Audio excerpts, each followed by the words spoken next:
November 9, 2023, 11:47 p.m. Security cameras in the lobby of the Meridian Apartments in Portland's Pearl District capture a woman entering through the main entrance. Her name is Adriana Vasquez, 26 years old, graphic designer at a marketing firm downtown. She's wearing black pants, a burgundy blazer, white blouse, professional attire. Her dark hair is pulled back in a ponytail. She's carrying a black laptop bag over her left shoulder. Her right hand holds her phone. She's scrolling, reading something, email probably, or text messages. She walks with purpose but without urgency. Just another Thursday night coming home late from the office. She approaches the security door that leads from the outer lobby to the inner residential area, reaches into her blazer pocket, pulls out her key fob, swipes it against the reader. The light turns green. The lock clicks. She pulls the door open, steps through. The Meridian Apartments is a modern building, 12 stories, 240 units, built in 2018, marketed as luxury living. Secure building, key fob access, security cameras in lobby, hallways, parking garage, concierge desk staffed during business hours. After hours, residents use their fobs to enter. Adriana has lived in Unit 8C for 14 months. One bedroom, 10th floor, corner unit. Floor-to-ceiling windows overlooking the city. She pays $2,200 a month. Expensive but worth it for the location and amenities. She walks across the lobby toward the elevator bank, still looking at her phone, still absorbed in whatever she's reading. Now watch carefully. 6 seconds after Adriana enters the lobby, the security door opens again. Another person enters. A man. He's wearing dark jeans, gray hoodie, hands in his pockets, baseball cap pulled low, head down. His name is Dembe Okonkwo, 31 years old, originally from Lagos, Nigeria. Moved to Portland 3 years ago on a work visa. Works as a maintenance technician for a commercial HVAC company. Lives in the Meridian Apartments, Unit 9F, one floor directly above Adriana Vasquez. Dembe walks at a measured pace, not hurried, not slow, just walking, but his eyes are tracking Adriana, watching her as she approaches the elevators. His body language is deliberate, controlled. At 11:48 p.m., Adriana reaches the elevator bank, presses the call button, waits, still looking at her phone. Dembe approaches, stands a few feet behind her, waiting for the same elevator. Nothing unusual. 2 residents waiting for an elevator in their building. Happens dozens of times every day. The elevator arrives, doors open. Adriana steps in, turns around, presses the button for the 8th floor. Dembe steps in behind her, stands in the back corner, presses the button for the 9th floor. The doors close. Security cameras inside the elevator capture the next 18 seconds. Adriana standing near the control panel, still on her phone. Dembe in the back corner, hands still in his pockets, head still down, but his eyes are on Adriana, watching, waiting. The elevator reaches the 8th floor, doors open. Adriana steps out, turns right down the hallway, walking toward Unit 8C. The doors close behind her. Dembe continues up to the 9th floor. Hallway cameras on the 8th floor show Adriana walking to her apartment door. She's still on her phone, approaching her door, reaching into her bag for her keys. Then the stairwell door at the end of the hallway opens. Dembe emerges. He'd gotten off the elevator on the 9th floor, then immediately taken the stairs down 1 flight. He's now in the 8th floor hallway, behind Adriana, moving toward her. Adriana doesn't notice. She's found her keys, unlocking her door, pushing it open. Dembe is moving faster now, closing the distance. Adriana is halfway through her doorway when Dembe reaches her. He shoves her hard from behind. She stumbles forward into her apartment, drops her phone, drops her bag. Dembe follows her inside. The door closes behind them. What happens next is not captured on camera. No cameras inside private apartments. But what's known comes from forensic evidence, from Adriana's own testimony, and from Dembe's later confession. Dembe attacked Adriana immediately, grabbed her, put his hand over her mouth to prevent her from screaming. She fought back, struggled, tried to break free. She was 5'4", 115 pounds. He was 6 feet tall, 190 pounds. The size difference was significant, but Adriana fought, kicked, clawed, bit his hand, drew blood. He released her momentarily. She ran toward her bedroom, trying to reach her phone, call for help, lock herself in the bathroom. Dembe caught her before she reached the bedroom, grabbed her by her blazer, pulled her backward. She fell, hit the floor. He was on top of her, hands around her throat, squeezing.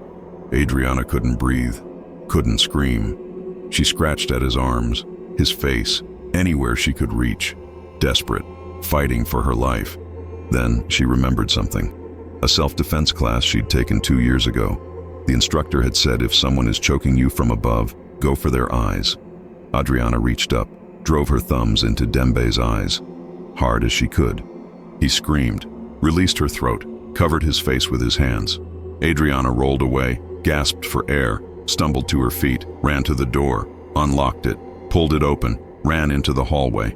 She was screaming now. Help! Someone help me, please!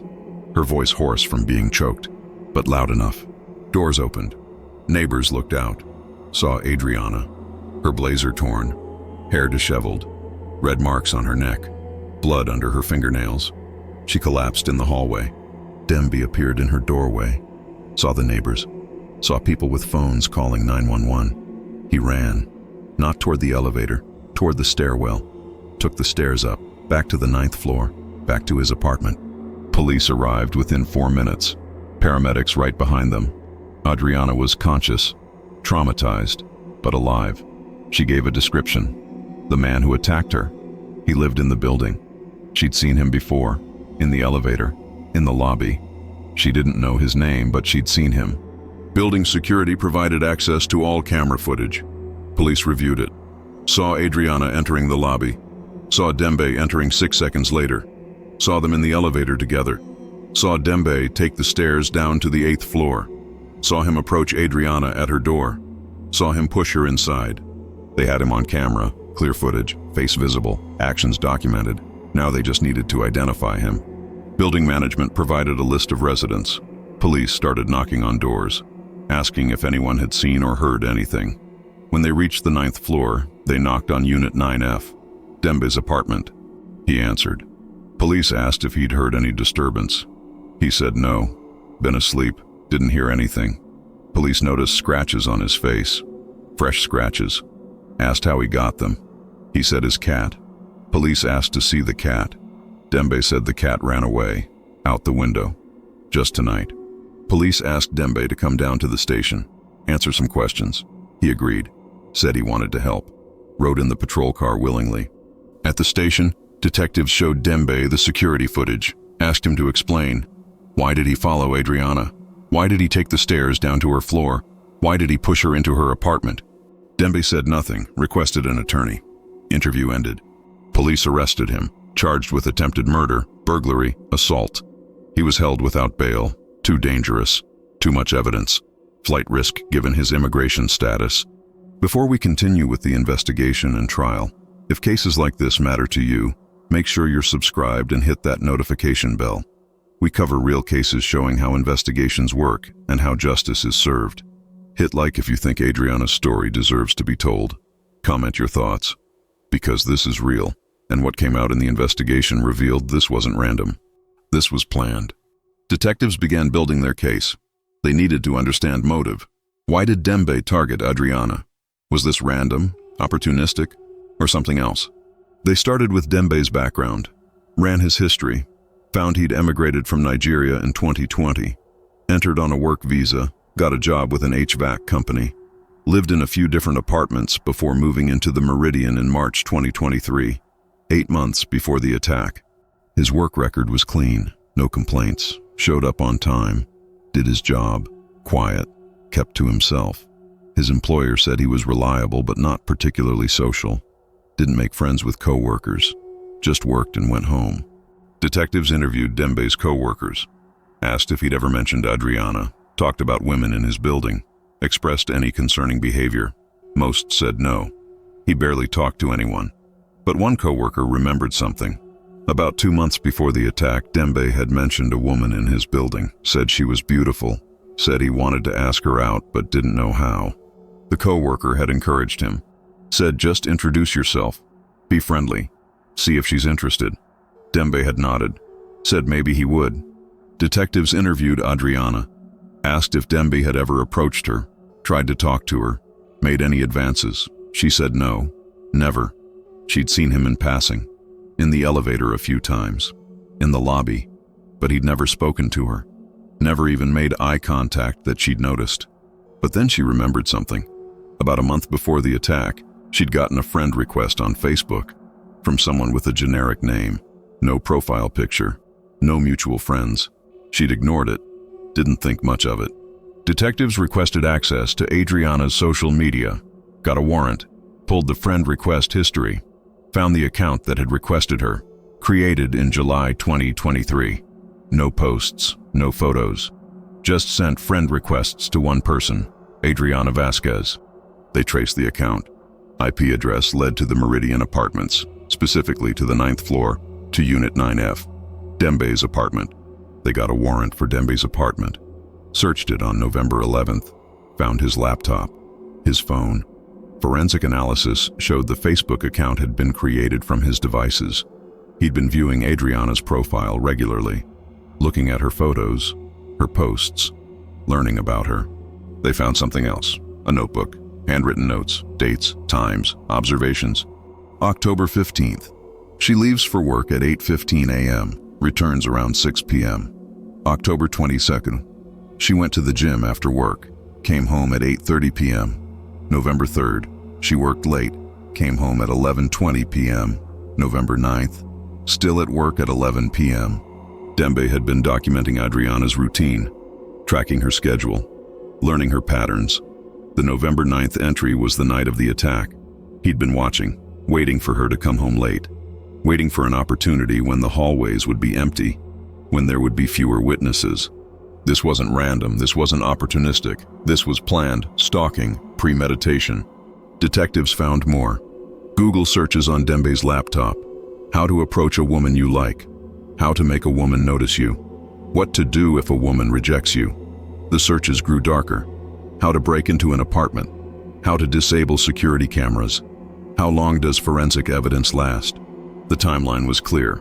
Demby had become fixated on Adriana, created a fake Facebook account to try to connect with her.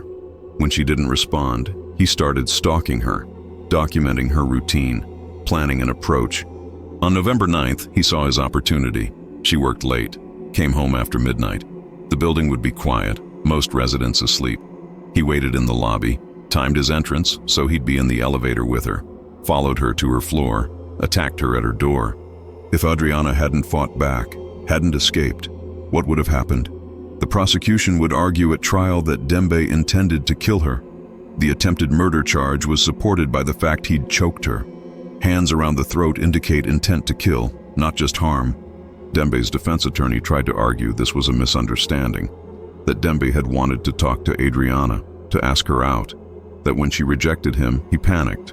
Things got out of hand. He didn't mean to hurt her, certainly didn't mean to kill her, but the evidence contradicted that narrative.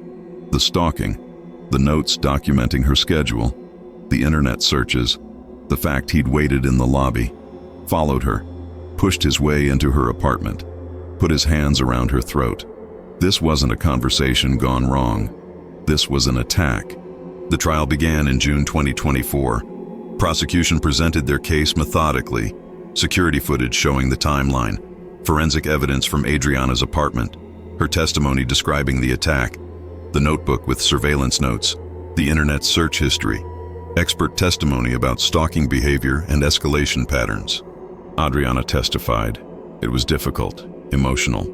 She described coming home from work, opening her door, being shoved inside, the terror of being attacked in her own home, fighting for her life, the feeling of his hands around her throat, thinking she was going to die, finding the strength to fight back, to escape. She'd suffered physically, bruising on her throat, scratches, contusions, but the psychological impact was worse. She couldn't sleep, had nightmares, developed PTSD, couldn't stay in her apartment, moved out immediately after the attack, had to break her lease, find a new place, a building with better security, ground floor unit near an exit, always aware of her surroundings now, always checking over her shoulder. Her work suffered. She took medical leave, couldn't focus, couldn't be alone, needed therapy, medication for anxiety. Her whole life had been upended because Dembe decided she was the object of his fixation. The defense presented their case, called Dembe to testify. He claimed he'd been interested in Adriana romantically, that he'd tried to work up the courage to talk to her, that on November 9th he'd seen her in the lobby and decided it was time, followed her to her floor to introduce himself. He claimed when he approached her door, she'd turned around and seemed startled. He'd tried to explain he lived in the building, just wanted to say hello, but she'd looked frightened, had started to close her door. He'd panicked, pushed the door open, followed her inside, just wanted to explain he wasn't dangerous. Then she'd attacked him, scratched his face. He'd defended himself, grabbed her to stop her from hurting him. His hands had ended up near her throat, but he wasn't trying to choke her, just trying to stop her from scratching him. When she screamed, he'd realized how bad this looked. He'd panicked, run away. He was sorry. He never meant to hurt her, just wanted to introduce himself. The prosecution tore this story apart on cross-examination. If he just wanted to introduce himself, why did he follow her from the lobby? Why not just say hello in the elevator? Why wait until she was at her door? Why push his way into her apartment? Why did his hands end up around her throat? Why did he run instead of staying to explain? And what about the notebook, the documented surveillance, the internet searches about breaking into apartments? If this was just an innocent introduction attempt, why all that preparation? Dembe couldn't answer. His story didn't hold up against the evidence. The jury deliberated for 6 hours. August 7, 2024, verdict returned. Dembe Okonkwo, guilty of attempted murder, guilty of first-degree burglary, guilty of assault, guilty of stalking. Sentencing came 2 weeks later. The judge noted the premeditation, the stalking, the clear intent to harm, the fact that Adriana survived only because she fought back, not because Dembe stopped his attack. Dembe Okonkwo was sentenced to 25 years in state prison. He'll be in his 50s when eligible for parole. His work visa was revoked. Upon release, if he's released, he'll be deported back to Nigeria. The Meridian Apartments made changes, enhanced security, more cameras in hallways, security guard in lobby overnight. Residents can request escorts to their apartments if they feel unsafe, better lighting in stairwells, panic buttons in common areas. But Adriana still can't go back.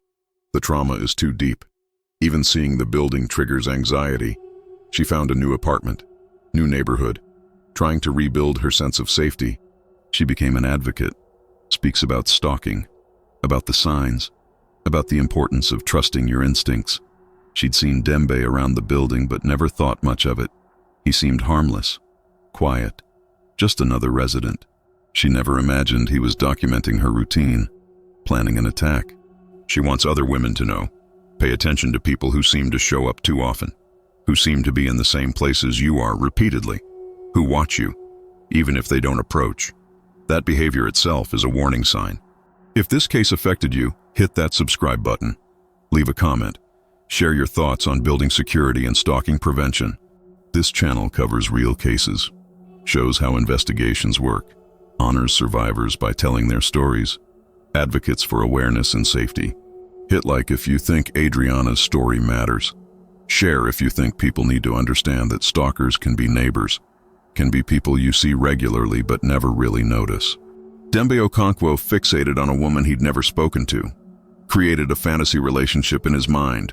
When she didn't respond to his fake social media account, he escalated, started stalking her, documenting her routine, waiting for the right moment. He's in prison now, but Adriana still lives with the trauma, still deals with the aftermath, still rebuilds her sense of safety every single day. Adriana Vasquez was 26 years old, a graphic designer, living her life, working hard, coming home late on a Thursday night. She'd done nothing to attract Dembe's attention except exist, except live in the same building, be visible. That was enough for him to fixate, to stalk, to plan an attack. Remember her story. Remember that security cameras in lobbies show who enters, but they don't show intent. Dembe looked like any other resident entering the building. The cameras showed him following Adriana, but security wasn't monitoring in real time. By the time anyone reviewed the footage, the attack had already happened. Buildings need better systems, real-time monitoring, alerts when someone follows another resident to their floor. Technology exists. Implementation is what's lacking. Thank you for watching, for caring, for learning from Adriana's experience. If you live in an apartment building, be aware. Notice who's around you. If someone seems to appear too often, trust that instinct. Report it to building management, to police if necessary. Don't dismiss your own concerns. Because Dembe seemed harmless, seemed quiet, seemed like just another resident, until the night he wasn't. Adriana survived. Many others in similar situations don't. Her story is a warning, a lesson, a call to action. Protect yourself. Be aware. Trust your instincts. And remember, these aren't just stories. These are real people, real attacks, real survivors fighting to reclaim their lives. Dembe Okonkwo will spend decades in prison. That's justice. But Adriana will spend the rest of her life dealing with what he did to her. This was her story. This is why awareness matters. This is why we never stop advocating for safety. Never forget that danger can come from anywhere. Even from the person who lives one floor above you, who you've seen in passing dozens of times, who seemed perfectly normal until he wasn't. Stay safe, stay aware, and honor survivors by listening to their stories and learning from their experiences. Adriana fought back. She survived. She's rebuilding, and she's using her voice to help others. That's strength, that's courage. That's why her story matters.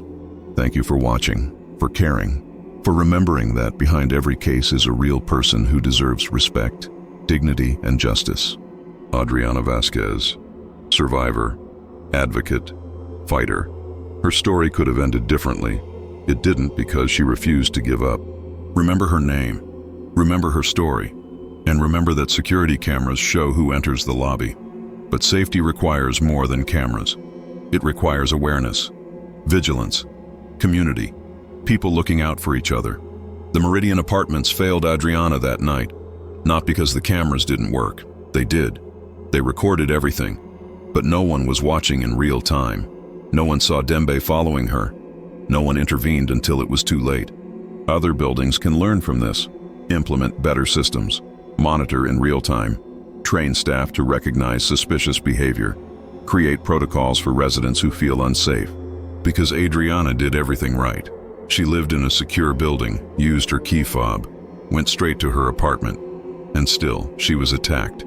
Because the person who attacked her lived there too, had legitimate access, could follow her without raising immediate alarms. That's the gap in security, the insider threat, the person who belongs there but has malicious intent. That's what buildings need to address. That's what could prevent another attack like this. Adriana's advocacy focuses on this.